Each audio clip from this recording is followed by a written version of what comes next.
প্রয়াত প্রাক্তন প্রধানমন্ত্রী মনমোহন সিং বয়স হয়েছিল 92 বছর।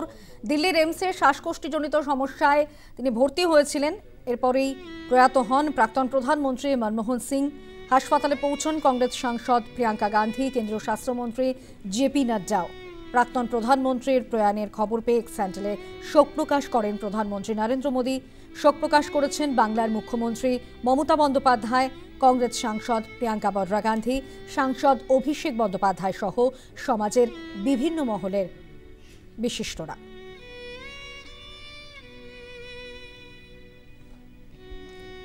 ভারতের উদার অর্থনীতির জনক ছিলেন প্রয়াত প্রাক্তন প্রধানমন্ত্রী Manmohan Singh.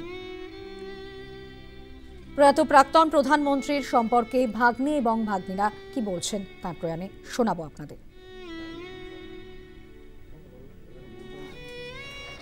The accidental prime minister এই সিনেমাটা আমরা সকলেই দেখেছি এবং ডক্টর মনমোহন সিং ঠিক কোন অর্থনৈতিক অবস্থায় দেশের প্রধানমন্ত্রী হয়েছিলেন সেই বিষয় নিয়ে অনেকেই চর্চা করেন।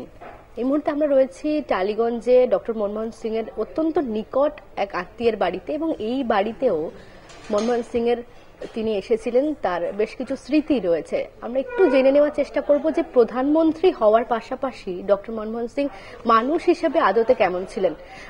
আপনাকে নিউজ টাইমে স্বাগত। একটু যদি বলেন যে মনমোহন সিং যখন এসেছিলেন এই বাড়িতে কখন কোন সময়টা এসেছিলেন এবং কোন কোন স্মৃতি এই মুহূর্তে মনে পড়ছে সব থেকে আগে। ওনার প্রায় 5 বছর হয়ে গেছে, এখানে কোভিডের আগে এসেছিলেন আমাদের বাড়িতে। উনি আমার মামা হন আর খুবই আমরা ক্লোজ ফ্যামিলি আছি। উনি আমাদের ফ্যামিলিতে সবচেয়ে বড়, তো একটা আমাদের ফাদারলি ফিগার আছেন আর সমস্ত ফ্যামিলির সঙ্গে খুবই জড়িত, খুবই সবার সঙ্গে স্নেহ করেন, প্রেম করেন, সবার সঙ্গে ভালোবাসা আছে। তো he was just a complete family man. উনি কোনোদিনও এরকম হয়নি যে ফ্যামিলির জন্য ওনার কাছে সময় নেই।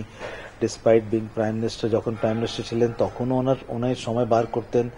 তারপরেও যখন প্রাইম মিনিস্টার ছিলেন আমাদের বাড়িতে এসছেন, তার আগে অ্যাজ এ ফাইন্যান্স মিনিস্টারও আমাদের বাড়িতে আসতেন, সবই কিছু। তো ক্যালকাটাতে যখন ওনার আসার হতো, সুযোগ হতো, উনি নিশ্চয়ই একটা আমাদের সঙ্গে কোনো রকম দেখা করার জন্য একটা চেষ্টা করতেন। আমরা দেখাও করতাম ওনার সঙ্গে, সব বাড়ি প্রত্যেকবার ওনার সঙ্গে দেখা হতো। না দেখা করে ওনাদের কোনোদিন আর কলকাতা থেকে ফিরেননি উনি আমাদের সঙ্গে। তো ওই ব্যাপার আছে যে 5 বছর আগে আপনি যে বলছেন, তো ওনার খুব ইচ্ছে ছিল, মা আমার ট্রাভেল করতে পারে না, খুব ইচ্ছে ছিল মার সঙ্গে দেখা করার। তো বাড়িতে এসছেন, খুব আমাদের সঙ্গে এখানে টাইম স্পেন্ড করে গেছেন, আমাদের কমপ্লেক্সের লোকের সঙ্গে দেখা করে গেছেন, সবই আদর সম্মান ওনার খুব হয়েছিল। খুব খুশি এখান দিয়ে গেছেন, খুব খুশি হয়ে গেছেন এখান দিয়ে। বড় বোন গোবিন্দ কর, ওনাকে আমরা দেখছি স্বাভাবিকভাবে এই খবর পাওয়ার পর যথেষ্টই শোকস্তব্ধ তিনি। বোনের সঙ্গে ভাইয়ের ঠিক কিরকম সম্পর্ক ছিল একটু যদি বলেন। আমি বললাম না, খুবই ভালো সম্পর্ক। যেরকম একটা সামান্য ভাই বোনের সম্পর্ক হয় সেরকম ওরকম সম্পর্ক। আমি যেরকম আপনাকে বললাম, উনি ট্রাভেল করছিলেন না লাস্ট 2-3 বছরে, ডক্টর মনমোহন সিং ট্রাভেল করছে না, সেই অবস্থা আমার মায়েরও আছে। তো আমি 3-4 মাস আগে দিল্লি গেছিলাম, তো ওনার সঙ্গে আমি কথা বলছিলাম। তো আমি বললাম যে মায়ের সঙ্গে তো আপনার দেখা হতে পারছে না, আমি যদি আপনি বলেন তো ভিডিও কল একটা করাচ্ছি। খুব খুশি হলেন। ঠিক আছে, এটা তো আমার মনে আসেনি ভিডিও কলও করতে পারি। তো আমরা ভিডিও কল যখন করালাম মায়ের সঙ্গে, তো that was a very touching moment for us. মানে এত ইমোশনাল হয়ে গেছেন দুটোই, ডক্টর সাহেবও খুব ইমোশনাল হয়ে গেছেন, মাও খুব ইমোশনাল হয়ে গেছে। তো যেরকম 3 বছরে দেখা হয়নি, কিন্তু ওই ভিডিও কল, একটা সামান্য 5 মিনিটের ভিডিও কলে এত ইমোশনাল হয়ে গেছেন। সেই ভাই বোনের যেটা ভালোবাসা হয় সেটা একদম আমরা দেখতে পাচ্ছিলাম ওইখানে, একদম কিরকম একটা হয়।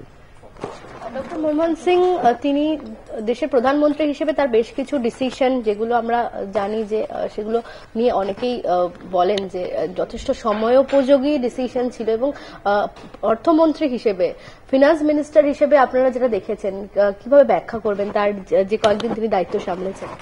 দেখুন, আমাকে কিছু নতুন করে এতে বলার কিছু নেই। পুরো বিশ্ব দেখেছে কিরকম আমাদের দেশের কি অবস্থা ছিল, আর এই দেশ আমাদের ওইখান দিয়ে উনি বার করে আমাদের কোথায় দাঁড় করিয়েছেন আমাদের দেশকে, সে সমস্ত বিশ্ব দেখেছে। এই জন্য ওনাকে প্রত্যেক, নট অনলি আওয়ার কান্ট্রিম্যান বা পুরো বিশ্ব ওনাকে সম্মান করে, আদর করে, ওনাকে একটা অন্য চোখে দেখে। যেরকম আমরা দেখি যে even former American president Barack Obama উনিও বলেন আমি তো ওনার ভক্ত আছি। এরকম একটা স্টেটমেন্ট বারাক ওবামার কাছে আসা একটা খুব বিরাট ব্যাপার আছে। পুরো বিশ্ব ওনাকে কোন চোখে দেখে, কি ওনার সম্মান আছে, কি আদর আছে, এটা নতুন করে বলার আমার জন্য কিছু নেই। তো অর্থমন্ত্রী হিসাবে উনি যা যা ডিসিশন নিয়েছেন, যা যা রিফর্মস করেছেন, তার রেজাল্টস আমরা পাচ্ছি। এবার আগে সামনে আমি দেখছি আরো 40-50 বছর আমরা সেটা পেতে থাকবো। সংসদ ভবনের ভেতরেও এবং বাইরেও যারা মনমোহন সিংকে খুব কাছ থেকে দেখেছেন তারা বলেন যে উনি একটু মিতভাষী ছিলেন, একটু গাম্ভীর্য ওনার মধ্যে প্রকাশ পেত, কিন্তু পরিবারের সদস্যদের সঙ্গে যখন সময় কাটাতেন তখন কি একটু ইন্টেলিজেন্ট একটা উইট তার মধ্যে, বিভিন্ন কথার মধ্যে প্রকাশ পেত, বা বুদ্ধিমত্তা, সেই হাস্যরসের সেরকম নিশ্চয়ই আপনারা দেখতে পেয়েছেন সেরকম বেশ কিছু ব্যক্তি। ফ্যামিলির সঙ্গে যখন বসতেন কমই কথা বলতেন, কিন্তু সবার ব্যাপারে জিজ্ঞেস করতেন, ছোট বাচ্চাদের ব্যাপারে, সবার ব্যাপারে জিজ্ঞেস করছেন। খুবই যতক্ষণ আমরা একসঙ্গে থাকতাম আমাদের সঙ্গে বসে থাকতেন, ব্যস্ততা দেখাতেন না যে আমি খুব ব্যস্ত আছি বলে আমি ভিতরে বসবো বা কাজ করবো। যতক্ষণ আমরা ওদের বাড়ি ওইখানে দিল্লিতে যেতাম আমাদের সঙ্গে বসতেন। তো ফ্যামিলির সঙ্গে বসতেন যেরকম নর্মাল একটা ফ্যামিলি কথা হয়, ফ্যামিলি ইস্যুস নিয়ে, ফ্যামিলি ওরকম আমাদের সঙ্গে সবাই, আমাদের যখন দরকার পড়তো ওনার সঙ্গে কোনো সাজেশন নেওয়ার জন্য, ওনার গাইডেন্সের যখন দরকার হতো, উনি সব সময় আমাদের কাছে অ্যাভেলেবেল ছিলেন। তো এই was a complete family man. It's a huge loss to বিশ্বকে লস আছে, ভারতকে লস আছে, আমাদের ফ্যামিলিকে তো আছেই আছে। আমাদের ফ্যামিলিতে উনি সবচেয়ে বড় ছিলেন, আমরা নিজের ফ্যামিলির হেডকে আমরা হারিয়ে ফেলেছি আজকের দিনে। তো একটা বিরাট লস আছে আমার ফ্যামিলির জন্যও। তো এখন এটা ভগবানের একটা নিয়ম, একটা সৃষ্টির নিয়ম আছে, এটা তো ওটাকে মেনে নিতেই হবে সবাইকে। আর আমার বাড়ি থেকে সব চলে গেছেন। আমি জাস্ট আগে ভাবছিলাম মাকে নিয়ে যাব, কিন্তু ডক্টর এখন অ্যাডভাইস করেছেন উনি যেতে পারেন না। তো আমি একটু সন্ধ্যেবেলা বেরোবো, আমি নিজে বেরোবো দিল্লির জন্য। প্রয়াত প্রাক্তন প্রধানমন্ত্রীর প্রয়াণে ভাগ্নি কি বলছেন শোনাবো।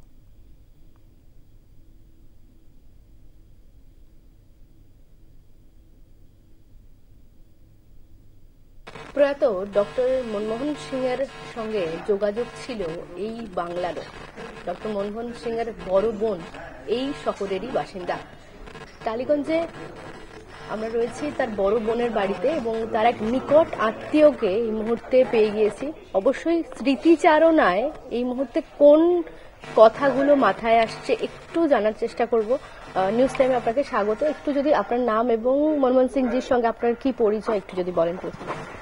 আমার নাম কুলজিৎ কর আর আমি ওনার ডটার ইন ল হই। মনমোহন সিং বহুবার এসেছেন এই বাড়িতে, আপনি যেরকম বলছিলেন। তো সেক্ষেত্রে দেশের প্রধানমন্ত্রী হওয়ার আগে ওনার সঙ্গে আপনাদের ইন্টারাকশন এবং তার পরবর্তীতে কোনো তফাৎ লক্ষ্য করেছিলেন?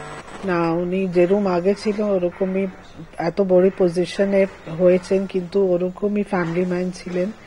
ওনার কোনো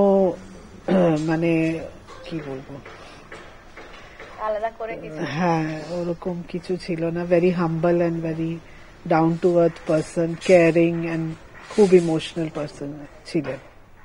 আমরা যতটা ওনার ব্যাপারে শুনেছি যে উনি একটু মিতভাষী ছিলেন, খুব একটা বেশি কথা বলতে হয়তো পছন্দ করতেন না, কিন্তু পরিবারের সঙ্গে যখন সময় কাটাতেন তখনও কি একই রকম, নাকি তখন একটু খোলামেলা ভাবে ওনাকে পাওয়া যেত? একটু ভালো করে শব্দের সঙ্গে কথাবার্তা বলতেন, কিন্তু কম বলতেন।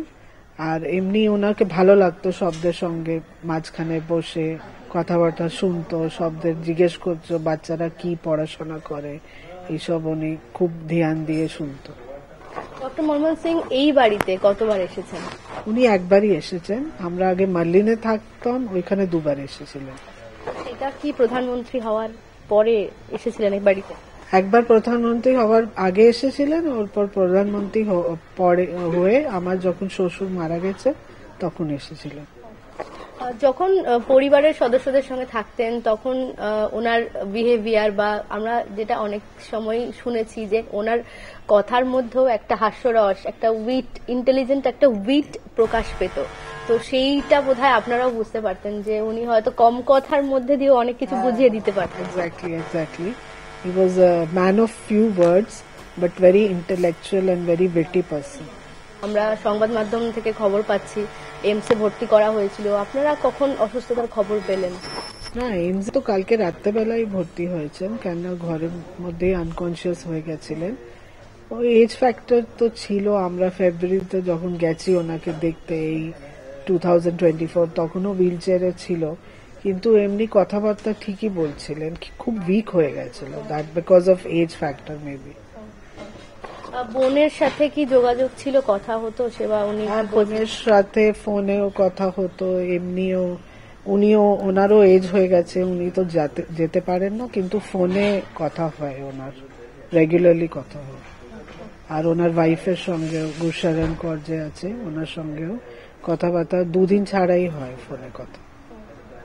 আপনি বলেন যে একবার উনি এসেছিলেন, তো সেক্ষেত্রে উনি কি খেতে ভালোবাসতেন বা স্পেশাল কোনো শখ ছিল কিনা আসলে একটু বলেন। উনি টোটালি ভেজিটেরিয়ান পার্সন আছে, আর সবসময় লাইট খেতেই ভালো, very simple food, less of masala and spices, very light simple food he loves, and he was a vegetarian.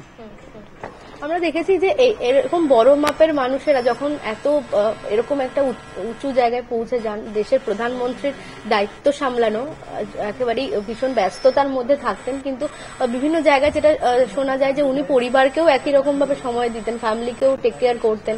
তো আপনারা তো খুব কাছ থেকে দেখেছেন, পরিবারের সঙ্গে কতটা সময় কাটাতেন বা কিভাবে তাদের প্রতি দেখভাল করতেন যদি? হ্যাঁ, ওনার 3টে তো ডটার আছেই, 2টো তো দিল্লিতে থাকে, একটা আমেরিকায় থাকে। ওরাও আসতো ওনার বাড়িতে, ওনার গ্র্যান্ডসন্স যে আছে সবদের সঙ্গে বসা, কথা করা, আর আমরাও যখন যেতাম আমাদেরকেও টাইম দিত উনি। এই মুহূর্তে গোটা দেশ তার স্মৃতিচারণায় ব্যস্ত হয়ে যাচ্ছেন, রাজনীতিবিদরা বিভিন্ন স্মৃতি তাদের মাথায় আসছে। খবরটা পাওয়ার পরে কতটা ভারাক্রান্ত আপনারা হয়ে গিয়েছিলেন, বা এই মুহূর্তে ঠিক কি আমাদের অনুভূতি যদি একটু বলেন? আমরা রাতেবেলা খবর পেয়ে গেছিলাম, ওনার ডটারের সঙ্গে আমার হাজবেন্ডের কথা চলছিল, ও বলছিল। ভারতের উদার অর্থনীতির জনক ছিলেন প্রয়াত প্রাক্তন প্রধানমন্ত্রী মনমোহন সিং। কি বলেছেন অর্থনীতিবিদ সুপর্ণ মৈত্র, শোনাব। ইতিহাস মনে রাখবে এমন একজন মানুষ, বিনয়ী মানুষ, জ্ঞানী মানুষ, এবং যিনি ভারতবর্ষ, মানে আমি স্বাধীন ভারতবর্ষের কথা বলছি, আমি সাংস্কৃতিক ভারতবর্ষের কথা বলছি না, সেই ভারতবর্ষকে 44 বছর পরে সব শেকলগুলোকে খুলে দিয়ে তাকে ভুবনায়ন এবং বিশ্বায়নে বিশ্বাস করে ভারতবর্ষকে নিয়ে গেছিলেন আন্তর্জাতিক মানচিত্রে, সব শিকলগুলোকে খুলে দিয়ে। এবং আজকে পরবর্তী যে প্রধানমন্ত্রী এসছেন, বা আজকের প্রধানমন্ত্রীও যেখান থেকে শুরু করতে পেরেছেন, সেটা শুরুই করা যেত না যদি সেই লঞ্চ প্যাডটা ডক্টর মনমোহন সিং না তৈরি করতেন। দুটো ভূমিকা আলাদা। তার কারণটা হচ্ছে অর্থমন্ত্রীর ভূমিকাটা হচ্ছে শুধুমাত্র অর্থের সম্বন্ধে দেখা, তার অর্থটা যথেষ্ট গুরুতর একটা ব্যাপার, কিন্তু তা সত্ত্বেও প্রধানমন্ত্রী শুধুমাত্র তো একমাত্র অর্থ নিয়ে থাকেন না, তিনি অন্যান্য জিনিসও প্রধানমন্ত্রীকে অনেক দেখতে হয়। তবে দুটো যেটা কমন পয়েন্ট, যেটা অর্থমন্ত্রী হিসেবেও পেয়েছেন বা প্রধানমন্ত্রী হিসেবেও পেয়েছেন, এবং সেটা যতটা অপোজিশনের অসহযোগিতা পেয়েছেন তার থেকে অ্যালাইজ বা কোয়ালিশন পার্টনারের অসহযোগিতা বড্ড বেশি পেয়েছেন, কিন্তু সেটা থাকা সত্ত্বেও যে গুরুত্বপূর্ণ কাজগুলো তিনি করে যেতে পেরেছেন, এবং বিশেষ করে USA 1, 2, 3 এবং বুশ সাহেবের সাথে তার যে একটা ব্যক্তিগত সম্পর্ক, এবং সেই যে কোথায় গিয়ে আটকে গেছিল, সেটাও কিন্তু ডক্টর সিং যদি না থাকতেন তাহলে কিন্তু সেই ওই রকম লকজ্যাম থেকে আমরা বেরোতে পারতাম না। সুতরাং দুটো ভূমিকা আলাদা, এবং দুটো ভূমিকায় উনি উত্তীর্ণ হয়েছেন। মানুষটা বিনয়ী, মানুষটা সকলের কথা শুনতেন, কিন্তু মানুষটা সিদ্ধান্ত যেটা করতেন সেটা নিজে নিয়ে নিতেন, এবং প্রত্যেকটা সময়ই তার সেই বিচার করতে পারে। কিন্তু ডক্টর সিং ছাড়া আজকে আমরা এই ভারতবর্ষের পেতাম না। পার্সোনাল ইন্টিগ্রিটিটা বারবার বলবো, তার কারণ উনি বিদেশে কাজ করতেন। বিদেশে কাজ করার পরে যখন টাকার মানে অবনমন হলো বা অবমূল্যায়ন হলো, সেই যে উনি বেশি টাকাটা পেয়েছিলেন, সেই টাকাটাও কিন্তু উনি প্রাইম মিনিস্টার রিলিফ ফান্ডে দিয়েছেন। সুতরাং স্কিল বা ডোমেন নলেজ খুব ইম্পর্টেন্ট, কিন্তু তার আগে হচ্ছে চরিত্র এবং সকলকে নিয়ে চলার একটা প্রয়াস। ডক্টর মনমোহন সিং বোধহয় দুটোরই একটা সংমিশ্রণ।